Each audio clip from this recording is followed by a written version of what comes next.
ඔයා දන්නවද මියුසික් ජෝනරස් 6291ක් තියෙනවා කියලා? DJ කෙනෙක් නම් මේ වෙබ්සයිට් එක අනිවාර්යයෙන්ම සේව් කරගන්න. මේ වෙබ්සයිට් එක DJස්ලට, ප්‍රොඩියුසර්ස්ලට, මියුසික් කියුරේටර්ස්ලට ගොඩක් වැදගත්. මොකද එක ස්ටයිල් එකක් තව ස්ටයිල් එකකට ඉවෝල්ව් වුනේ කොහොමද? සබ් ජෝනරස් එකින් එකට කනෙක්ට් වෙන්නේ කොහොමද? ඒක විෂුවලි සහ ප්‍රැක්ටිකලි දෙකෙන්ම තේරුම් ගන්න පුළුවන්.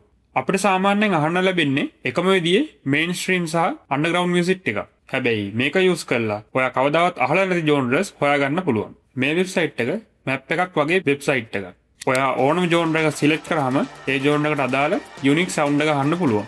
ඊට එහා පැත්තේ තියෙන ඇරෝ එක ක්ලික් කරලා ඒ ජෝනර් එකට අදාළව ඒ මියුසික් ප්ලේ කරන ආටිස්ට්ලා හොයාගන්න පුළුවන්. ඊට පස්සේ ඒ ආටිස්ට්ගේ නම සිලෙක්ට් කරාම ඒ ආටිස්ට් අදාළ යුනික් සවුන්ඩ් එක අහන්න පුළුවන්. ඒ ආටිස්ට්ගේ නම එහා පැත්තේ තියෙන ඇරෝ එක ක්ලික් කරාම ඒ ආටිස්ට්ගේ බයෝග්‍රැෆි එක බලන්න පුළුවන්. සහ එයා දැනට රිලීස් කරපු ට්‍රැක්ස් සේරම වගේ එතන පෙන්නනවා. තව ඔයා සිලෙක්ට් කරන ජෝනර් එක ඇතුලේ තියෙන සබ් ජෝනර්ස් බලන්න පුළුවන්. එතනින් ඔයා කවදාවත් අහලා නැති සවුන්ඩ්ස් ටිකක් හොයාගන්න පුළුවන්. ඉතින් ඔයා අලුත් music styles, underrated music styles discover කරන්න කැමති නම් everynoise.com එකට ගිහිල්ලා බලන්න. තවත් DJ tips, music tools ගැන දැනගන්න ඕන නම් අපි follow කරන්න. මේ වීඩියෝ එක ඔයාගේ යාළුවන්ටත් share කරන්න.